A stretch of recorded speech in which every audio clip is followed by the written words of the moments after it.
They never told you this, but in every room you've ever walked into, you were being weighed, measured, and quietly sorted. Not by your kindness, not by how hard you worked, but by something else entirely. Your presence, your positioning, your ability to play a game no one admits exists, but everyone is playing. Some people rise, some people fade. Most people are never even noticed. This isn't about being liked. This isn't about being loud. It's about understanding the quiet, brutal logic of power and how, without realizing it, you might be following habits that make you invisible to those who shape the world. Not hated, not rejected, just unseen. But what if you could change that? What if you could stop fading into the background and start walking like someone who belongs at the table? This is the story of how one man woke up, of how he went from ghost to force, from silence to strategy, and how you can do the same if you're willing to see the world as it truly is. There was once a young man who walked through life quietly. He was intelligent, polite, and hardworking. He followed the rules. He waited patiently. He spoke only when spoken to. He believed that effort alone would one day make him seen, maybe even powerful. But every time he entered a room, no one looked up. Every time he spoke, no one truly listened. He was never invited to the meetings behind closed doors. He was invisible. One evening, defeated and frustrated, he stumbled across a dusty, forgotten book in the corner of an old library. The spine read, "The Prince" by Niccolò Machiavelli. He read it in a single night, and what he found inside was not kindness. It was not encouragement. It was something far more dangerous: clarity. Machiavelli didn't write for the weak-hearted. He wrote for those who were willing to see the world not as it should be, but as it is. And the truth was sharp. You are not losing because you are weak. You are losing because you are invisible. You are invisible because you are following the wrong rules. The next morning, the young man made a vow. He would no longer live like a ghost. But to become visible to the powerful, he first had to unlearn 13 quiet habits that had kept him forgotten. First, he realized he had spent his entire life waiting to be chosen, instead of positioning himself as someone worth choosing. The powerful never pick from the silent crowd. They notice those who signal value without apology. Then he noticed how often he over-explained himself. In trying to justify every step, he drained his words of power. The powerful don't explain, they declare. He avoided conflict like it was fire, but Machiavelli had warned, avoiding conflict makes you agreeable and invisible. So he learned to stand his ground, not with rage, but with calm strength. For years he had blended in, changed his colors to match the room, wore masks to be liked. But those with no identity are easy to forget. So he carved one, sharp, bold, and clear. He stopped talking so much. Instead, he listened, he watched, he studied. And when he did speak, he spoke with purpose, not noise. He looked in the mirror, not just at his face, but his image. He realized he never curated how he showed up. His presence had no edge, no story, no signal. From that day on, everything about him became intentional. He stopped complaining, not because he had no pain, but because he knew the powerful never respect those who whine. So he replaced complaints with moves, quiet ones. He had always asked for permission, politely, respectfully. But permission was a cage, so he broke the habit. Now he acted first and dealt with consequences later. He realized being too available made his time look cheap. He created distance, not arrogance, just value through scarcity. He stopped reacting emotionally. Powerful people test others constantly, not always to harm, but to measure. So he stopped flinching, stopped snapping, became unreadable. He began building leverage, not loud, not obvious, but skill, insight, relationships. Quiet weapons he could use when the time was right. He saw power dynamics everywhere, in every meeting, every glance, every room. And he no longer ignored them. He adapted, maneuvered, moved with awareness. And finally, he stopped walking alone. He began building alliances, not friendships for comfort, but strategic bonds that made him harder to dismiss. 1 year later, the same young man walked into a room full of powerful people. This time, heads turned. He didn't beg for attention. He didn't chase validation. He embodied presence. And though he said little, he was seen, because he had become something else entirely. He had become useful, valuable, respected, remembered. No longer a ghost. If you've ever felt invisible, the lesson is not to speak louder. It's to change the way you move. Power doesn't come to those who wait. It comes to those who understand the game and are bold enough to play it. As Machiavelli once said, the lion cannot protect himself from traps, and the fox cannot defend himself from wolves. One must therefore be a fox to recognize traps and a lion to frighten wolves. Now ask yourself, are you the ghost in the room, or are you ready to be seen? But becoming visible was just the beginning. To be seen is one thing, to be remembered and respected in the world of power, that's something entirely different.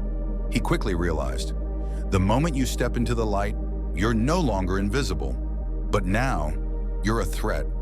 The same people who once ignored him now watched him, not to applaud, but to evaluate, to test his rise, to measure if he was real or just another spark that would burn out quietly. He had studied the habits that made him invisible. Now he had to learn the behaviors that would keep him in the game without being destroyed. So he went back to the book, not just the prince, but the patterns of those who ruled. The CEOs, the kings, the politicians, the generals, the unseen architects behind every throne. What he found was brutal and brilliant. The powerful play long games. They move through silence, not noise. They build loyalty without ever depending on it. They never reveal the full truth, only what is useful. So he began adapting again. He stopped trying to be liked. He aimed to be respected, sometimes even feared, in the quietest, most strategic way. He no longer reacted when others tried to provoke him. They insulted him subtly. They challenged him publicly. They ignored him when he spoke in meetings, but he smiled and took notes.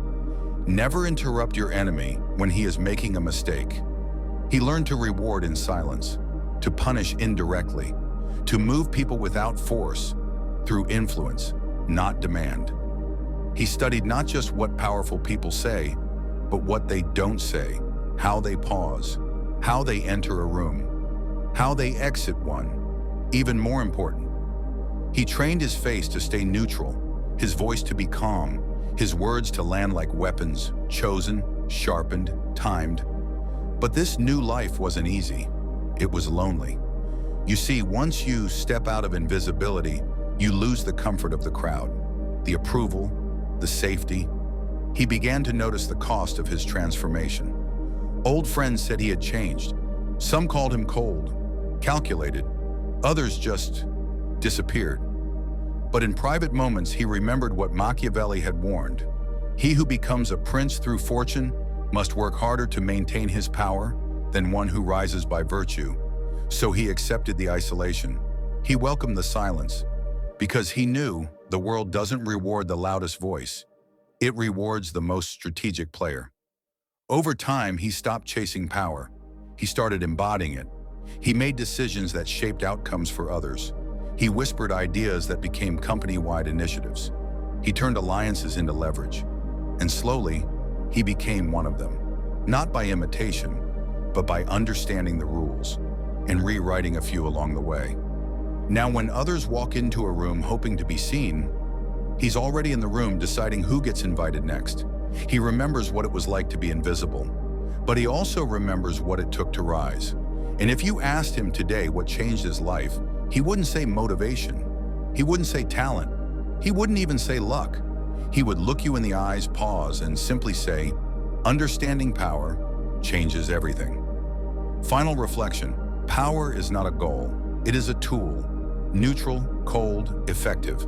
And whether you use it to build or to burn is entirely up to you. But one thing is certain, you will never hold power or be trusted with it until you stop being invisible. Not loud, not flashy, just undeniably valuable. So ask yourself one last time, are you just watching the powerful, Or are you learning to walk among them? They say power is freedom, but the ones who've truly held it know the truth. Power isn't freedom. Power is responsibility wrapped in danger. The higher he rose, the more he saw. He saw how people bowed when they needed him and disappeared when he didn't deliver. He saw how allies smiled with their mouths and planned with their silence. He saw how one wrong move, one poorly chosen word, one public crack in his armor could erase everything he built. And for the first time, he understood what Machiavelli really meant when he wrote, "Everyone sees what you appear to be, few experience what you really are." Now he had become one of them, but being one of them came at a cost. He no longer had the luxury of weakness. He could no longer afford public emotion, blind trust, or even full honesty. He had to think 5 steps ahead, not just for himself, but for the entire game board he now sat over. There was no applause anymore, no comfort. There were only choices: strategic mercy or necessary punishment, exposure or silence, loyalty or leverage. And the more powerful he became, the more he understood. It is not enough to climb the mountain. You must defend the peak. Every day he began building systems. He delegated without becoming disposable. He trained others but never gave them full access to the keys. He gave enough, but never everything. He learned to rotate power, never letting any one person or group feel too comfortable. He created rivals on purpose, so that no one could unite against him without checking the other. Some nights he asked himself, "Is this the man I wanted to become?" He remembered the boy who waited quietly in meetings, who thought effort would be enough, who thought people played fair. That boy was gone. In his place stood a strategist, not evil, not heartless, just aware. He had learned to survive among lions, to deceive like a fox, to listen like a spy and speak like a diplomat, to walk into war smiling and leave with what he came for. But even now, with all the control, all the influence, all the invisible threads he pulled from behind the scenes, he never let his guard down, because he knew power is never owned. It is only rented, and the rent is due every single day. He still carried the prince with him, not as a guidebook, but as a mirror, a reflection of what this world demands from those who dare to rise. And deep inside, he knew he would never go back to being invisible, but he would also never again be innocent.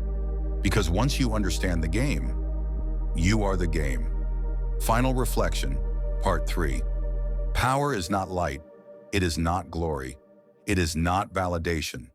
It is a burden, carried only by those willing to make decisions no one else can, to see things no one else wants to become what others are afraid to be.